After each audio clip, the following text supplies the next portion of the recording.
बात कर लेते हैं प्रश्न 3.2 के क्वेश्चन नंबर दूसरे के बारे में। इससे हमने क्वेश्चन नंबर फर्स्ट कर चुके हैं। आज हम बात करें क्वेश्चन नंबर। तो कोई करना है, किसे करना है, रेखीय समीकरण युग्म बनाने और ग्राफीय विधि द्वारा क्या करना है, हल करना है। तो हमें क्या करना है, क्वेश्चन पढ़ लेते हैं। 5 पेंसिल तथा 7 कलमों का मूल्य 50 रुपए है। तो 5 पेंसिल और 7 कलमों का मूल्य कितना दे रखा है हमें, 50 रुपए। जबकि 7 पेंसिल तथा 5 कलमों का मूल्य कितना दे रखा है, 46 रुपए। तो एक पेंसिल का मूल्य तथा एक कलम का मूल्य हमें क्या करना है, ज्ञात करना है। किसके द्वारा, ग्राफीय विधि द्वारा क्या करना है, इसको हल करना है। तो ग्राफीय विधि द्वारा जब हम करेंगे तो हमें क्या चाहिए, इसके बिंदु चाहिए। और जब बिंदु चाहिए तो बिंदु कहाँ से निकलेंगे, समीकरण से। और समीकरण कहाँ से बनेगी, युग्म से। और युग्म कहाँ से निकलेंगे, थोड़ा पढ़ के हमें क्या बनानी पड़ेगी, समीकरण बनानी पड़ेगी, जब जाके हम बिंदु निकाल पाएंगे। तो चलते पहले समीकरण बनाने।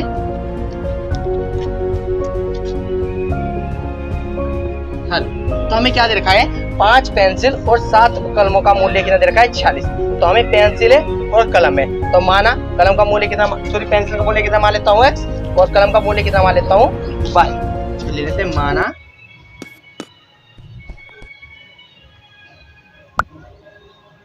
पेंसिल का मूल्य कितना मान लिया x और कलम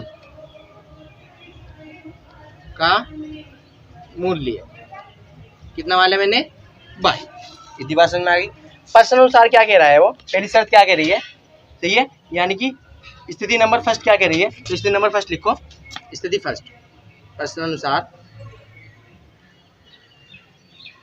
स्थिति एक, स्थिति एक क्या कह रही है हमारी, 5 पेंसिल और 7 कलमों का मूल्य कितना है, 50 रुपए। तो ये बात हम नोट कर देते हैं। 5 पेंसिल तथा 7 कलमों का मूल्य 50 रुपए है, सही है। तो 5 पेंसिल है और 7 कलम है। तो 5 पेंसिल के मूल्य कितना माना है, x। तो पेंसिल की जगह कितना आ गया, x प्लस 7 कलम का मूल्य कितना माना है हमने, y।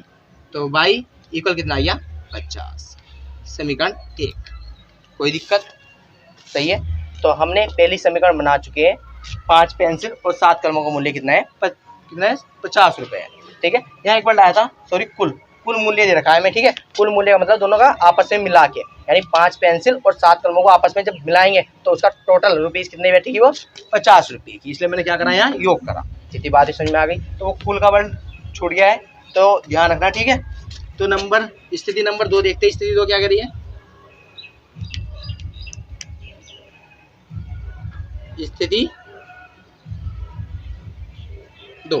स्थिति 2 क्या कर रही है, यहाँ से देखो 7 पेंसिल और 5 कलमों का मूल्य कितना है, 46 रुपए है। तो स्थिति 2 दे रही है 7 पेंसिल और 5 कलमों का मूल्य कितना दे रखा है, 46 रुपए। तो ये बात लिख देते हैं, 7 पेंसिल तथा 5 कलमों का मूल्य कितना है, 46 रुपए है। इतनी बात समझ में आ गई, ठीक है। तो यहाँ से क्या बनाते हैं, हम समीकरण बनाते हैं। तो समीकरण बनाओ। तो 7 पेंसिल का मूल्य कितना माना है, x। तो पेंसिल की जगह कितना आ जाएगा, x। कुल का मतलब प्लस है, दोनों का योग करना है। 5 और कलम का मूल्य कितना माना है हमने, y। तो कलम की जगह कितना आ जाएगा, y इक्वल कितने रुपए की जा रही है, 46 रुपए की। तो ये समीकरण कितनी हो गई, 2। अब इन समीकरण को दोनों को हमें क्या करना है, ग्राफीय विधि द्वारा क्या करना है, हल करना है, ठीक है। समीकरण को हम बना चुके हैं, ठीक है। अब हमें क्या करना है, ग्राफीय विधि द्वारा क्या करना है, हल करना है। तो ग्राफीय विधि द्वारा हल करने के लिए हमें क्या चाहिए, बिंदु चाहिए समीकरण के, ठीक है। तो हम क्या निकाल लेंगे, समीकरण के बिंदु निकाल लेंगे। तो अब निकाल लेते हैं। अब क्या निकालते हैं, समीकरण 1 के बिंदु। तो हम लिखेंगे समीकरण 1 के बिंदु के लिए। तो हम काम क्या करने जा रहे हैं, समीकरण 1 के बिंदु निकालने के लिए। तो लिख दो समीकरण 1 के बिंदु के लिए। और बिंदु निकालने मैंने आराम से समझा रखी है तुम्हें समीकरण 1 में। तो पहले समीकरण 1 को नोट कर देते हैं। समीकरण 1 कौन सी हमारी वाली, तो लिख दो 5x प्लस के 7y इक्वल 50। तो हमें क्या बनाना पड़ता है, एक बॉक्स बनाना पड़ता है। अगर सीक्वेंस में वीडियो देख रही है तो समझ में आ रहा होगा, अगर सीक्वेंस में वीडियो नहीं देख रहे होगे तो थोड़ा ऊपर ऊपर से जा रहा होगा, तो वीडियो इससे बड़ा तो तुम तीसरे चैप्टर की स्टार्ट से वीडियो देखते हो तो और बेटर समझ आएगा। ठीक है, तो हमें क्या करना है, बिंदु निकालने हैं। अब बिंदु निकालने का पहला स्टेप क्या आता है, हम एक्स की वैल्यू कुछ भी मान सकते हैं, ऐसा नहीं कि एक्स की वैल्यू तुम 0 मान सकते हैं, एक्स की वैल्यू तुम कुछ भी मान सकते हो। तो वो हमें करता है इस संख्या पर निर्भर। अगर ये छोटी संख्या है तो तुम एक्स की वैल्यू 0 मान के काम चला लो, क्योंकि ग्राफ क्या बनेगा तुम्हारा, छोटा बनेगा। अगर ये संख्या बड़ी है तो तुम्हें एक्स की वैल्यू कुछ ऐसे मानना है जिससे तुम्हारा ग्राफ क्या हो जाए, छोटा बन जाए। तो देखो यहाँ कितना है, 50 है, और यहाँ कितना है, एक्स की वैल्यू मुझे कुछ माननी है। अगर मैं 0 मानूँ तो ये पूरा पार्ट क्या हो जाएगा, 0 हो जाएगा, और 7 इसके नीचे जाएगा। तो 50 को जब मैं 7 से डिवाइड करूँगा तो 50 7 से डिवाइड नहीं होगा। ठीक है, तो यानी कि आंसर किस में आ जाएगा, पॉइंट में आ जाएगा वाई का। तो मुझे एक्स का कुछ और मानना पड़ेगा। अगर एक्स का मान मैं कितना मानता हूँ, 3 मानता हूँ। देखो 5 तिया 15 हो जाएगा, 3 मानता हूँ तो 5 तिया 15, और 15 इधर जाएगा तो 50 में से 15 घटाऊंगा तो कितना बचेगा, 35, और 7 इसके नीचे ले जाऊंगा तो 35/7, और 7 पंजे 35, वहाँ डिवाइड हो जाएगा। तो यानी कि ये मान मेरे लिए ठीक है। तो मैं लेता हूँ माना x बराबर कितना मान लिया मैंने, 3। यहाँ x लिख देते हैं, यहाँ y लिखते हैं। तो पुट करो, 5 मल्टीप्लाई 3 प्लस के 7y इक्वल 50। तो 5 तिया 15 प्लस के 7y इक्वल 50। इन दोनों की मल्टीप्लाई कर ली, 5 तिया 15 और प्लस ऐसा का 7y ऐसा का ऐसा ही, बराबर ऐसा का ऐसा ही, और 50 ऐसा का ऐसे ही। अब ये प्लस का इधर जाके इसमें हो जाएगा माइनस का, यहाँ तक हम यहाँ कर लेते हैं। अब ये प्लस का इधर जाके इसमें हो जाएगा माइनस का, तो यहाँ क्या बचेगा तुम्हारा, 7y इक्वल 50 माइनस के 15। तो 7y इक्वल 50 से 15 घटाओगे तो कितना बचेगा, 35, और 35 के नीचे जाएगा तो y बराबर कितना हो जाएगा, 35/7, और 7 पंजे 35। अगर 7 को 5 से काटोगे तो कितना आ जाएगा, 5। तो y की वैल्यू कितनी आ गई हमारे पास, 5। इतनी बात समझ में आ गई। ठीक है, अब तुम्हें पुनः y की वैल्यू माननी है। एक बार स्टेप पुनः कितना मानना पड़ता है, एक बार हमें x मानना पड़ता है इसमें, और एक बार y मानना पड़ता है बिंदु निकालने के लिए। अब तुम्हें कुछ y की वैल्यू माननी है, तो सोचो माना y बराबर, अब देखो y बराबर मैं 0 मानता हूँ, इसमें y बराबर मैं 0 मानता हूँ, तो ये पूरा 0 पार्ट हो जाएगा, और ये 5 इधर जाएगा तो 5 दाम कितना हो जाएगा, 50 हो जाएगा। तो मेरा ग्राफ 10 तक पहुंच रहा है, तो मेरा मानना सही है। अगर मैं इसका क्या लेता हूँ, 0 मान लेता हूँ, तो जब भी ठीक बैठा है तो चलो 0 ले लेते हैं। चलो y का मान 0 लेते हैं, y का मान 0, 10 तक की तो कोई रेखा नहीं बैठ नहीं है, तो y का मान मैंने 0 दे दिया। तो 0 पुट करो इसमें, देखो इस रेखा में 5x ऐसा कैसे ही प्लस 7, जिनके बीच में कोई निशान है उनके बीच में गुना का निशान, और y की वैल्यू कितनी मान ली मैंने, 0, तो y की जगह कितना आ जाएगा, 0, ये वाला बराबर, और 50 क्या किया था, 50 ऐसा कैसे। इतनी बात समझ में आ गई। 7 की मल्टीप्लाई 0 से करोगे तो 0 ही आएगा, और यहाँ कितना बचेगा, 50। अब ये मल्टीप्लाई में तो जाएगा, इसमें जाएगा डिवाइड में, तो x बराबर कितना हो जाएगा, 50/5, और 5 धाम 50, तो x की वैल्यू कितनी आ गई, 10। तो बिंदु हमारे ए निकल सकते हैं, ये बिंदु ए हो गया, ये बिंदु बी हो गया। तो बिंदु ए कितने निकले हमारे, 3,5, और बिंदु बी कितने निकले हमारे, 10,0। ये बात समझ में आ गई। अब सिमिलरली इसी प्रकार तुम्हें क्या करना है, समीकरण 2 के बिंदु निकालने हैं। अब समीकरण 1 के तो बिंदु हम निकाल चुके हैं, अब समीकरण किसके निकालने हैं, 2 के बिंदु। तो समीकरण कौन सी है हमारी 2, ये वाली। तो लिखते हैं यही बात जो समीकरण 1 में लिखी थी, ऐसी बात लिखते हैं हम समीकरण 2 में। तो लिखेंगे समीकरण, अब समीकरण 2 के बिंदु के लिए, समीकरण 2 के बिंदु के लिए। तो समीकरण 2 पहले नोट कर लेते हैं। समीकरण 2 कौन सी है, ये रही, 7x प्लस के 5y इक्वल 46। सही है, यही तो है, 7x प्लस के 5y इक्वल 46। अब तुम्हें क्या करना है, इसके लिए भी एक बॉक्स बनाना पड़ेगा, तो इसके लिए एक बॉक्स बना लेते हैं।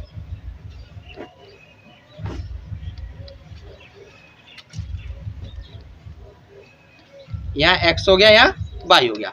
अब तुम्हें x की वैल्यू ऐसी कुछ माननी है, ठीक है, जिससे ये 5 46 को क्या कर दें, डिवाइड कर दें। अब देखो मैं x की वैल्यू 0 मानता हूँ, तो ये 7 0 हो जाएगा, और 5 इसके नीचे जाएगा, तो ये 46 को 5 डिवाइड करने वाला नहीं है। इतनी बात भी समझ में आ रही है। तो हम ऐसा देखते हैं, अगर देखो मैं इसकी वैल्यू 3 मानता हूँ, तो 7 क्या कितना हो जाएगा, 21, और 21 जब मैं इधर लेके जाऊंगा तो 46 में से जब मैं 21 घटाऊंगा तो कितने बचेंगे, 25 बचेंगे। और 25 जब मैं 5 के नीचे ले जाऊंगा तो 5 पंजे 25, तो वो बेटर मेरी वैल्यू ठीक रहेगी। एक्स की वैल्यू कितनी मानो तुम, 3 मान लो। तो माना एक्स की वैल्यू है ना, एक्स बराबर कितना मान लिया हमने, 3। तो इसमें पुट करो 7 मल्टीप्लाई 3 प्लस के 5 वाई इक्वल 46। आधा काम यहाँ करते हैं, सही है। 7 या 21 प्लस के 5 वाई इक्वल 46। तो 5 वाई ऐसा का ऐसा ही 46, इधर प्लस कर दे जाके माइनस का 21, तो 5 वाई। अब 46 में से 21 माइनस करोगे तो कितना बचेगा, 25। चलिए देते हैं 25। इधर मल्टीप्लाई में दे जाके इसमें जाएगा डिवाइड में, तो कितना जाएगा 25/5, और 5 5 जा 25। तो कितनी वैल्यू आ गई हमारे पास, 5। अगर वैल्यू जो पहले यहाँ रख देते हैं हमने, एक्स की वैल्यू कितनी मानी 3, तो वाई की वैल्यू कितनी मिल गई हमें, 5। अब हमें एक तो निकाल चुके हैं, अब तुम्हें पुनः क्या मानना होता है, वाई की वैल्यू माननी होती है। अब पुनः वाई की वैल्यू हम क्या मानने, तो हमें सोचना पड़ेगा। तो पहले पुनः माना लिख देते हैं, पुनः माना वाई बराबर। अब वाई बराबर तुम क्या मानते हो, तुम खुद सोचो कि वाई बराबर अगर मैं यहाँ 0 मान लेता हूँ, छोटी समीकरण यही तो है, 0 तो पार्ट पूरा 0 हो जाएगा और 7 इसके नीचे हो जाएगा, और 7 0 को डिवाइड कर 46 को डिवाइड करेगा, 7 0 डिवाइड नहीं करने का, 7 46 कहाँ करेगा, 7 46 70 49 होता है। तो हमें कुछ ना कुछ ऐसी वैल्यू माननी पड़ेगी जिससे ये 7 डिवाइड कर दे। अगर देखो मैं 5 इसकी वाई की वैल्यू कितने मानता हूँ, 3 मानता हूँ, वाई की वैल्यू कितनी मानता हूँ 3, तो 5 का कितना हो जाएगा 15, और 15 इधर जाएगा तो कितना बचेगा, 46 से 15 घटाऊंगा तो कितना बचेगा 35 बचेगा, और 7 पंजे 35, तो वहाँ मेरा पार्ट क्या हो जाएगा, डिवाइड हो जाएगा। तो मेरा वैल्यू कितनी मानी मैंने, 3 मान लेता हूँ। वाई की वैल्यू कितनी माना हूँ 3, तो वाई की वैल्यू कितनी मान ली मैंने 3। तो देखो यहाँ पुट करो 7x, इस वाली 7x प्लस 5, वाई की वैल्यू कितनी मान ली 3, वाई की वैल्यू कितनी मान ली 3, तो वाई की जगह कितना आ गया 3 बराबर, और ये 46 ऐसा का ऐसे। कैलकुलेशन करो 7x 5 दिया 15 और 46 ऐसा का ऐसे, ये प्लस कर दे जाके माइनस का हो जाएगा, तो 46 माइनस के 15, 7x इधर से कराएंगे तो कितना बचेगा 35, 46 में से 15 माइनस करोगे तो कितना बचेगा 35। अब ये मल्टीप्लाई में दे जाके इसमें जाएगा ये डिवाइड में, तो x बराबर कितना आ जाएगा 35/7, और 7 5 जा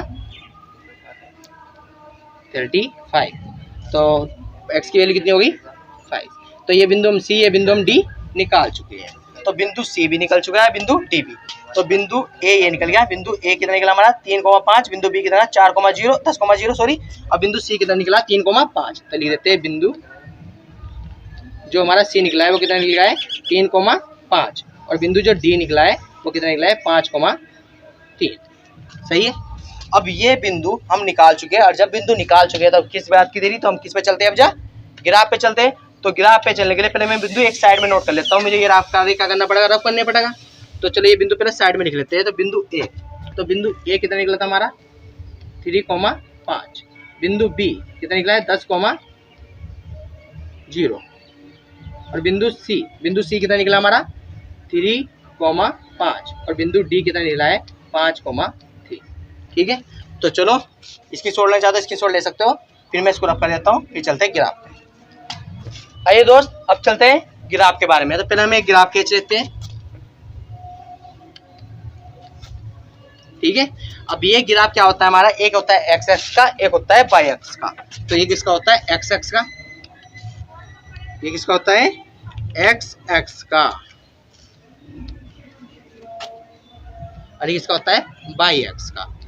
इसमें एक सुंदर सा नाम होता है मूल बिंदु, जिसका नाम होता है 0,0 होता है इसमें, ये होता है बीच वाला मूल बिंदु। ये एक्स की कौन सी होती है पॉजिटिव, ये सॉरी ये वाई की पॉजिटिव होती है, ये वाई की निगेटिव, और ये एक्स की कौन सी होती है पॉजिटिव, और ये एक्स की कौन सी होती है निगेटिव। सही है।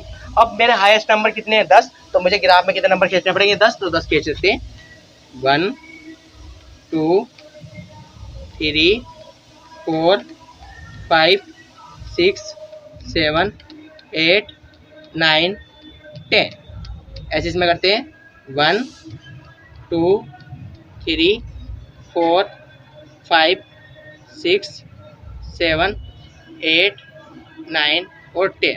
देखो ये सारी बिंदु में हमारी कौन सी है पॉजिटिव वैल्यू है, तो निगेटिव वैल्यू हमारे काम नहीं आने की, तो मैं निगेटिव वैल्यू का नंबर नहीं दर्शा रहा हूँ, तो पॉजिटिव नंबर के वैल्यू में काम में लेता हूँ। चलो बिंदु ए दर्शाते हैं। तो बिंदु ए कितना है 3,5। तो बिंदु ए में पहली वैल्यू कितनी होती है एक्स की, तो एक्स का मान कितना आ गया 3 और वाई का मान कितना आ गया 5। तो बिंदु ए में यही तो है। जब मैंने वहाँ वैल्यू रख रहा था, मैं बिंदु निकाला था, पहले मैंने एक्स का मान लिया, फिर मैंने वाई का मान लिया था। तो एक्स का मान कितना आ गया 3 और वाई का मान कितना आ गया 5। तो चलो एक्स का मान आप 3 देखते हैं, एक्स का मान 3 कहाँ है, तो एक्स वाली लाइन ये रही और एक्स का मान 3 ये, सही है। वाई का मान 5 कहाँ है, वाई का मान 5, वाई वाली लाइन ये रही, तो वाई का मान 5 ये गया।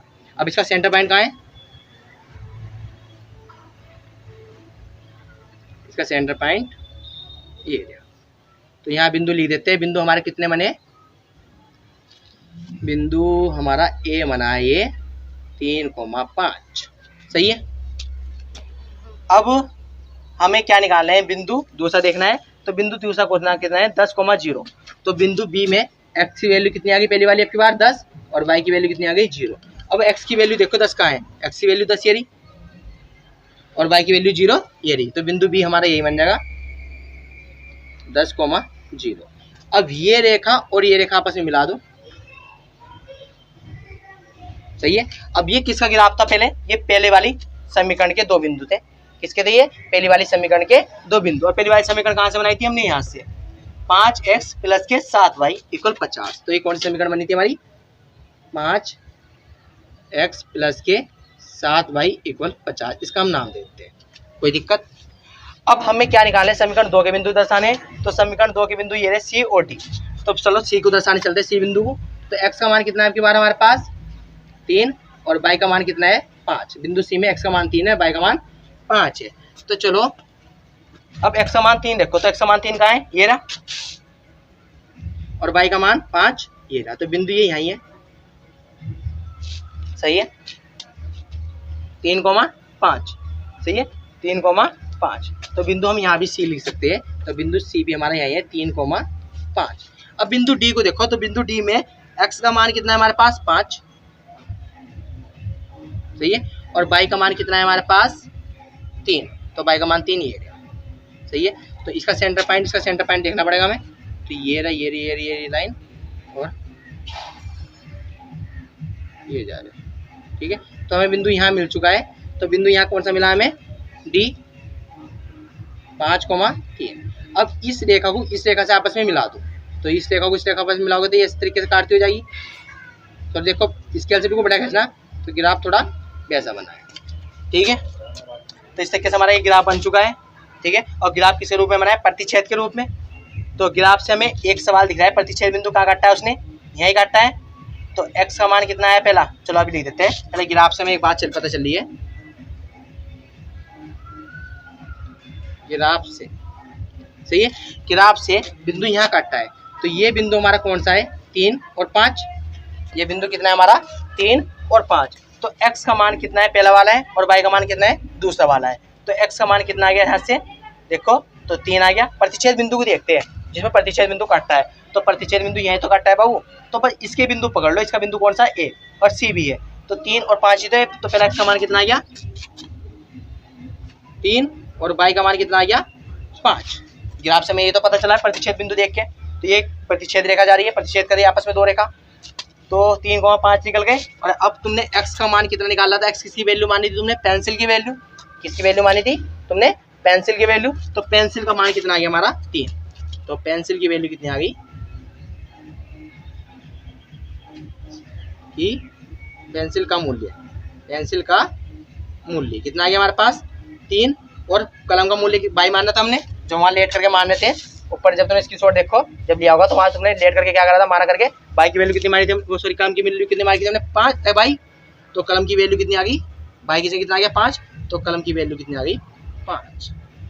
कलम का मूल्य कितना आ गया 5। तो मेन बात ये कि हमें प्रतिच्छेद बिंदु देखना था, वहाँ से हम ग्राफ द्वारा पेंसिल और कलम का मूल्य निकाल सकते हैं। अब देखो सपोज देखो तुमने यहाँ x की वैल्यू 3 मानी और y की वैल्यू कितनी निकल गई, सॉरी 5 निकल गई, दोनों चीज निकल गई।